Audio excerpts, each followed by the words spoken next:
भक्तो हर हर महादेव। आइए हम चौपाई को गायन करें और उनका भावार्थ समझें। इन चौपाइयों में बाबा गोस्वामी तुलसीदास जी ने भरद्वाज ऋषि और याज्ञवल्क्य ऋषि के बीच जो संवाद हुआ है उनका वर्णन इसमें किया गया है। हम इससे पहले भरद्वाज जी का जो प्रश्न था याज्ञवल्क्य जी से उसको सुना और उन्हीं प्रश्नों का क्रम अभी चल रहा है। आइए उन चौपाइयों का गायन करेंगे और उनका भावार्थ समझेंगे।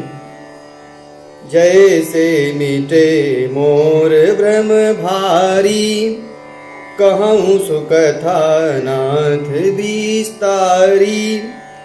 जाग बलिक बोले मुस्काई, तुम ही विदित रघुपति प्रभुताई। भरद्वाज ऋषि ने याज्ञवल्क्य ऋषि से कहा कि जिस प्रकार से मेरे मन का जो भ्रम है कि राम कौन है, जो राम दशरथ जी के यहाँ जन्मे, क्या वही राम है जिनको शिव जपते हैं या अलग नाम है, अलग राम है। ये जो मेरे मन का भ्रम है वो जिस तरीके से भ्रम चला जाए उस तरीके से आप कथा कहिए और मुझे समझाइए। याज्ञवल्क्य ऋषि जी कहते हैं कि आपको श्री राम जी के चरित्र और उनकी प्रभुता के बारे में आपको सब पता है। राम भगत तुम मन क्रम बानी, चतुराई तुम्हारी मैं जानी। चाहु सुने राम गुण गूढ़ा, कीन्हु प्रश्न मनहु अति मूढ़ा।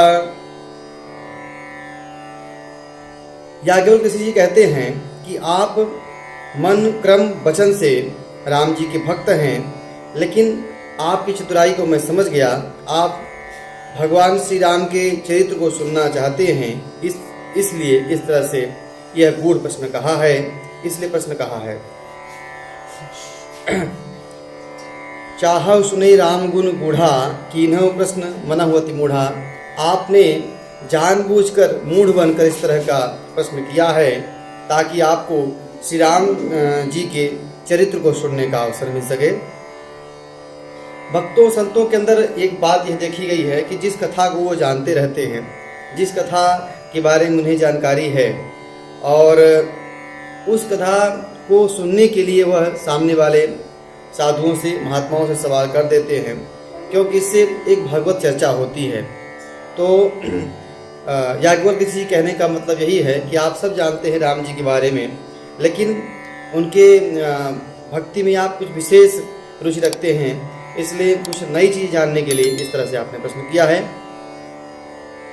तात सुनहु सादर मनु लाई, कहूँ कथा मैं कहूँ राम कै कथा सुहाई।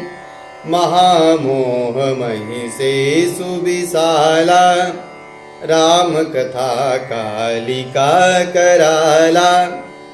हे तात, आप आदर पूर्वक मन लगाकर श्री राम की कथा सुनिए। मैं श्री राम जी की सुंदर कथा कहता हूँ। बड़ा भारी एक जान विशाल महिषासुर है और श्री राम जी की कथा भयंकर काली जी हैं। राम कथा शशि किरण समाना, संत चकोर करहि जहि पाना। ऐसे संशय कीनि भवानी, महादेव तब कहा बखानी।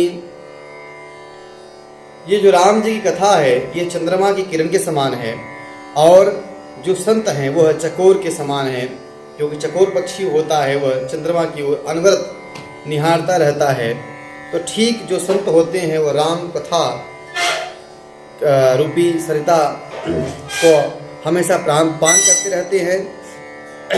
याज्ञवल्क्य ऋषि जी ने कहा कि जिस तरह से आपने संशय भरा प्रश्न किया है, ठीक ऐसा ही प्रश्न माता सती ने भगवान भोले बाबा से एक बार किया था। कहूँ सुमति अनुहारी, अब उमा शंभु संवाद। भयउ समय जही हेतु जही, सुने मिन बिटही विषाद। मैं अपनी बुद्धि के अनुसार वही उमा और शिव जी का संवाद कहता हूँ। वह जिस समय और जिस हेतु से हुआ उसे हे मुनि तुम सुनो, तुम्हारा विषाद मिट जाएगा। बाबा यहाँ पे कहते हैं कि जिस तरह से याज्ञवल्क्य ऋषि कहते हैं कि जिस तरह से आपको यह संशय हुआ, मन में प्रश्न आया कि राम कौन है, नाम ये राम वही हैं कि अलग अलग हैं, ठीक माता सती के मन में भी यह संशय हो गया था कि जब राम ब्रह्म हैं तो ये जंगल में क्यों विचरण कर रहे हैं, नारी की विरह में रो क्यों रहे हैं। ऐसा ही संशय माता सती को हुआ था। तो उस संदेह को निवारण के लिए आप ये कथा सुनिए।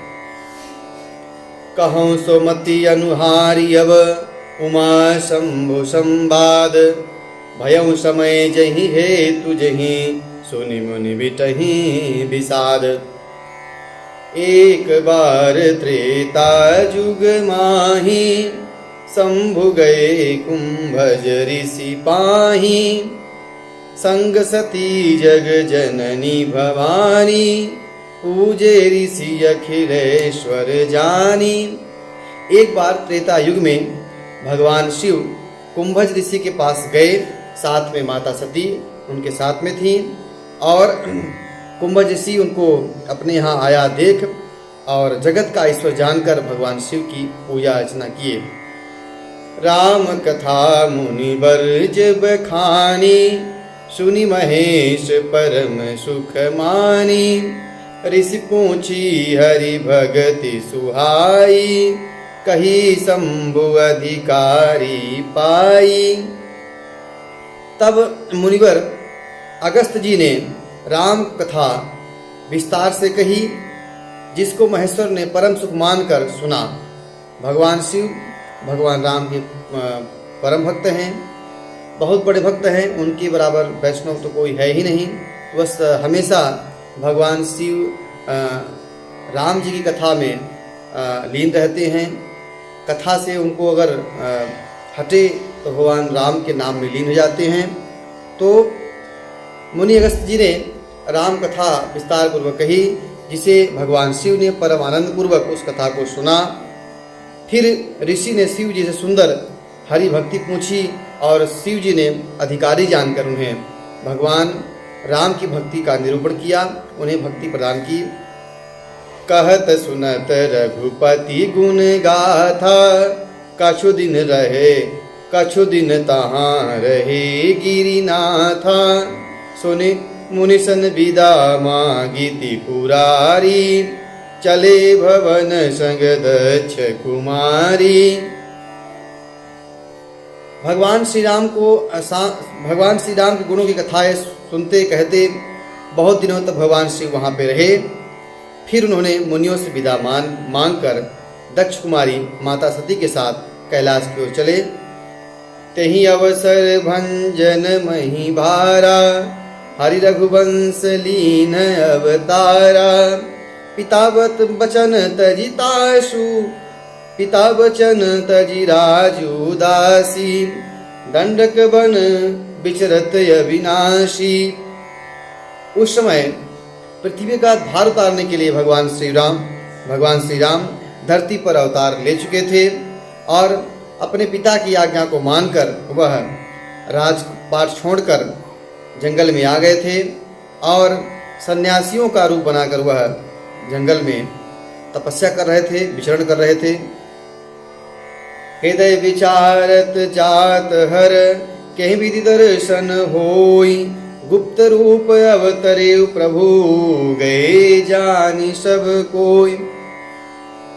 भगवान शिव राम जी को जंगल में देखकर उनके मन में काफ़ी उत्सुकता पैदा हुई कि हम भगवान राम के दर्शन कैसे करें, क्योंकि बहुत ही प्रिय हैं भगवान राम शिव के।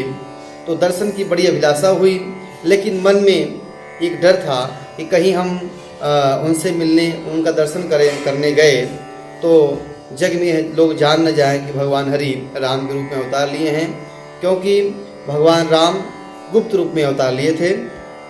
शंकर उरति छोबु, सती न जानहि मरमु सोई। तुलसी दर्शन लोभु मन डर लोचन लालची। श्री शंकर जी के हृदय में इस बात को लेकर बड़ी खलबली उत्पन्न हो गई, परंतु सती जी इस भेद को नहीं जानती थी। तुलसीदास जी कहते हैं शिव जी के मन में डर था, परंतु दर्शन के लोभ से उनके जो नेत्र थे वह ललचा रहे थे। आज यहीं आगे फिर हम चौपाइयों गायन करेंगे, उनका भावार्थ समझेंगे। हर हर महादेव।